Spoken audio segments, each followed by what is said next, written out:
तो मैं बैठ गया तो उन्होंने करके यूं चिट पकड़ी तो फिर कहते ने तेन आई लब्बा सी लिखने ली साढ़े लिए।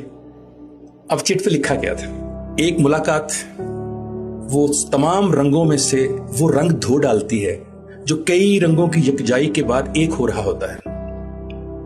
घर बुलाकर ना मिलने वालों पर रहमत ता क़यामत बाशत, फकीर शहर काशिफ।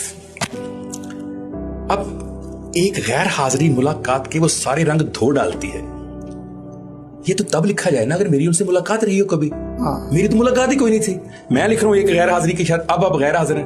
मैंने कहा जी बचपन से मैं आपको टीवी पे सुन रहा हूं, देख रहा हूं, साविया देख रहा हूं, मनचले का सौदा देख रहा हूं, आपके अफसाने पढ़ रहा हूं, आपके नॉवल पढ़ रहा हूं, आपकी गुफ्तगू सुन रहा हूं, तो उसके बाद भी आप इसे मुलाकात नहीं समझते।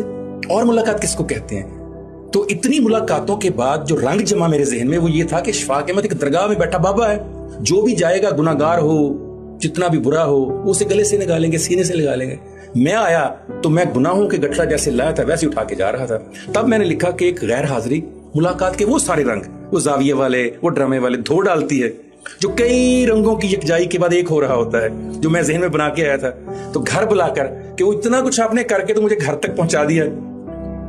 घर बुलाकर ना मिलने वालों पर रहमत, तो अब रहमत हो ठीक है, फकीर इसलिए हूं कि मैं चल कर आया हूं। उन्होंने कहा ये इतना बड़ा तुमने हमारे ऊपर बोझ डाल दिया है